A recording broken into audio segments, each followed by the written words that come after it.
This little narrow border just in front of the boundary hedge is the demarcation between the wilderness part of this garden on the other side of this hawthorn hedge and the gravel driveway, which where I'm standing. But we're constantly fighting nature with this narrow little strip of border. It's probably no more than around 4.5 feet in width totally, and along the base of that hedge you can just see through the cocker spaniel we are having ivy, shoots and all sorts of wild plants trying to invade into this soil. But one of the problems we've got in this border that's particular to the Norfolk Broads are the reeds that start coming in and growing around our irises and the Cicericium plants, which are all being swamped by the more vigorous reeds. So what we've got to do is get in there very carefully and remove all this reed and try and tidy this border up, and then probably what we'll do is make an assessment of how much particular Siberian iris we've got in these clumps and look at dividing these and replanting them in fresh soil.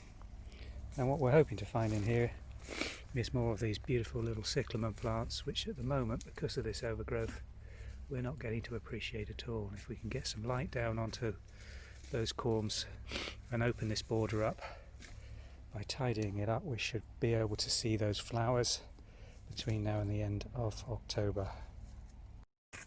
Well, we're progressing with removing all this reed material from this border, and what we thought was a really well growing and healthy Egyptian iris plant, turns out the majority of what we've been looking at and thinking of was actually the wild reeds invading in from under the hedge. They look so similar, and this is a problem with one of these plantings really. Until you get really close up, they're the same height, structure and leaf form. The only difference when you get close up is a very subtle difference in shade on the actual leaf, with the Egyptian iris being a sort of olivey, whitey coloured leaf, and the wild irises coming through with a much more broad, strong and green leaf. And one tip when you're dealing with all these is to wear gloves, because the edge of every single one of those reeds is razor sharp. I had to get spades under some of the bigger clumps, and this has really got away from us because we didn't in early spring get onto this border at all. So it's had almost 12 months of growing away. We've got some lovely young little Cicericium plants which are seeded out here, but again we really need to get into those clumps of these iris and start tidying these up to get that dry thatch material from around the bases, and they would really benefit from being divided and split over the course of this border.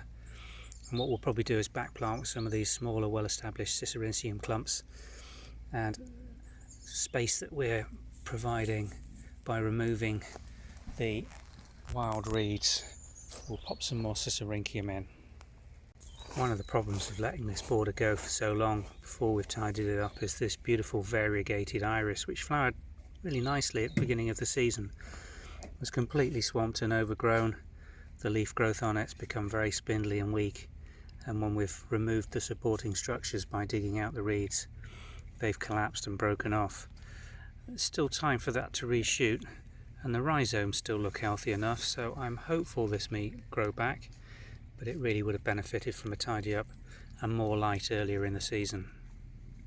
What's left to do on this is to continue just tidying back of the border, and we're going to cut back that ivy which is starting to creep forward, and again I'm probably going to find quite a few little cyclamens under there as we pull it back, but this is an ongoing task to keep this ivy at bay.